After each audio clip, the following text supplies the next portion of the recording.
What's going on, guys? Tim Malcolm here, the 40-year-old gamer, and guys, I've been meaning to do a video for a while now on the Oculus Quest Pro and some accessories. So I not only got the Pro, but I ordered the Pro earbuds directly from Meta, and now the full blackout face shield, I guess they call this thing, the Meta Quest Pro Full Light Blocker, just came in the mail today, which I hope is going to clear up some of this on the bottom. So I want to give you my take on what I think about the Oculus Pro after now having it for about a month, the earbuds, and we're going to open this up and take a look at it as well. So stay tuned, guys. Watch to the end.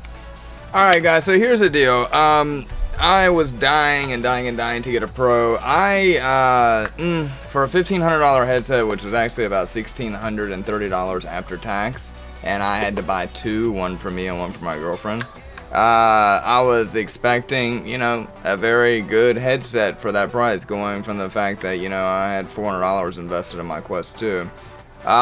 Here's the thing. I'm going to sum it up real quick. It's lighter, as you can see.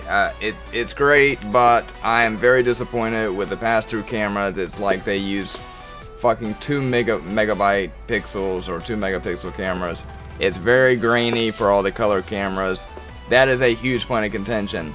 The other thing that I've noticed, which I'm hoping they repair in a software update, like if you're watching a movie in big screen, the controllers often stop communicating with the headset and a message flashes up, which can be quite annoying when you're doing something for a couple hours that doesn't involve you to constantly use the controllers. I've read something that it has to do with the cameras and the amount of light communicating, but like I'm laying in bed watching a movie, I have to lay the controllers on my chest so that as I'm looking down, they can keep constant contact, and there's no option to turn that display message off, so it is quite annoying. The other thing is, guys, you gotta really understand, it's kind of like buying an 8K TV, but only having 4K media. There's not a lot of apps out that are supporting the VR, virtual reality, but there's not a lot of apps or games out that are supporting what this bad boy can do. So actually, I think that they have released, the only game that I saw was Demio, which offered an AR version, which is a tabletop RPG game for those of you that don't know. The thing is, if you play it in AR, you can't tilt the board. So I played it once just to try it out, but now I've gone back. So I think that in the future, we're really going to get to see what these things will do. But so far, really just haven't got to see what it's capable of. I just bought the new Iron Man game. It looks great, it plays great, but I don't know if that's a Quest Pro thing or if it would look the same on the Oculus Quest 2. I will say that for $50, these earbuds are absolutely worth it. I'm usually playing with the volume on about full and sometimes want it louder. With the headphones, you're playing at about half volume. And if you go up a couple bars past half, it gets really loud. I've never been able to have it on full volume with them. So they do some sort of amplify boosting for sure. Or maybe it's just the fact that it's going directly into your ear that makes it so much louder. Delivers a lot more bass. I mean, watching a movie, it is definitely worth the $50. I don't think the headset is worth $1,500, to be honest with you. And I read somewhere that Oculus is losing money on them. That's cool. Everything, like the battery life, they seem to run out super quick. I was expecting just, a little bit more features, I guess, for that kind of money. But, I think time will tell. That's why I'm trying not to judge it too much, because I think that, over the next few months, maybe 6 months, they'll keep doing some software updates and hopefully can make this thing into the beast that it's supposed to be.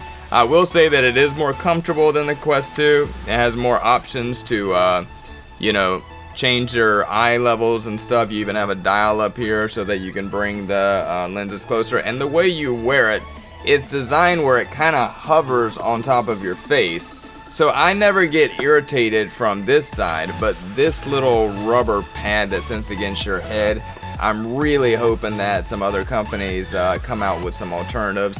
And even this one back here. It's not that it's harsh, it's just it could be a lot more comfortable, especially when you're wearing it for a couple hours. But the newest product, which is absolutely absurdly ridiculous that we had to pay another $50 to get this. I think that they should have come. And let me cut on my little webcam here so you guys can get a better close-up. This, I cannot believe, didn't come with the unit. And I feel like if it shipped without it, like let's say they weren't ready for production, then they should have just, you know, taken your information and you could have just gotten one. But the fact that we had to buy this, which, you know, some people are saying that they're not having, you know, a problem with seeing a little bit of light. It's not been a problem for me either, but I want to be immersed, you know, fully immersed when I'm playing VR. I can't even get this damn thing open. So, you know, it's not that it was driving me crazy, but I wanted the option to do the whole thing. So whenever I can get this box open. Alright, so again, $50 for a flimsy piece of plastic with a couple of magnets. Now given, if you have the Quest Pro, then you get 2 of these in the box. So basically, this is just going to replace those. And I'm trying to do it here where you guys can see. And let's see. Boom. We are done now. So now this is supposed to give you more. And forgive my hat here. Let me put it on and see. And shockingly enough, I still see some light coming in. Is it better? Yes, but is it worth $50? I'm gonna say no. This is obviously the first time I'm putting it in. I'm a little disappointed, to be honest with you. That is crazy that you actually really can't tell a difference. I'm like wondering, did I put this thing on wrong? No, there's only one way it can go. I don't see a difference at all, guys. Like, unless maybe, oh, okay, maybe if I tighten it closer to my face, yeah. Alright, so now, yeah, if I tighten it and it pushes against my face, definitely, I'd say 90, 95% of the light. There's a tiny little bit that I can see right up by my nose, just on this one side. You know, probably adjust them around. Yeah, see, like I just cleared that up, so. Okay, so $50 and you can block out the rest of the light because apparently Meta is going bankrupt and they are going to nickel and gouge us for every dollar they can. But that is my general thoughts on the Oculus Pro. It's very expensive. You know, guys, the controllers, if you break one, they're like $300 to replace. I don't like the charging cradle. I'm not going to grab it and show you. You can see them online, but it's like a space shuttle launch sequence to get everything. They've made it so compact that there's just not a lot of room to manipulate the items to rest them on the metal contacts to charge. So all in all, I mean, am I sorry I bought it? No.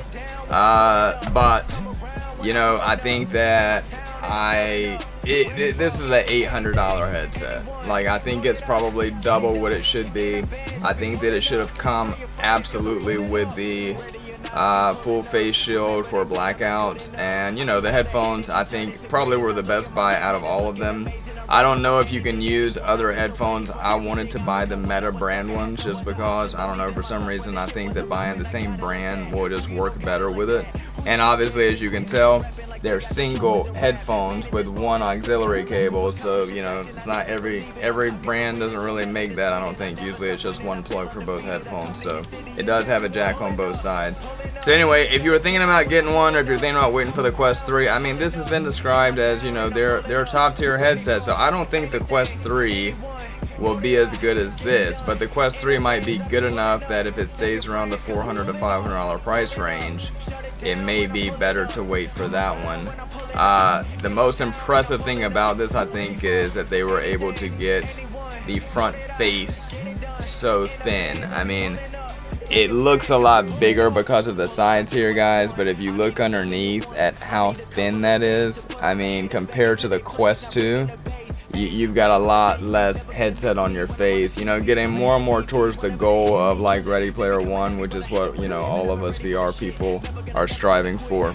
But anyway, guys, that's about it. Just wanted to show you guys the MetaQuest full face shield because it just got here. In fact, they said it wasn't going to ship until December 6th, so I got it early.